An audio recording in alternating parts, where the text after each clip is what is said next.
Hi, thanks for watching. My next job is an iPhone 8 that came from another shop.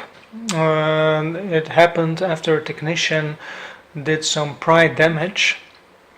So there are some components next to the battery connector, and if you are not careful enough, you can pull the components loose.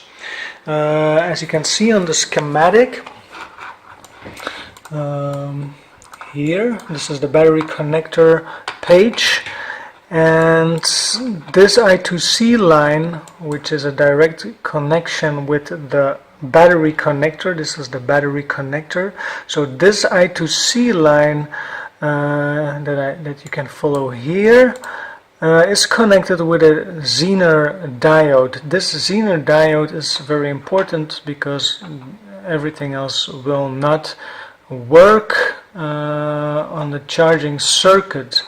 So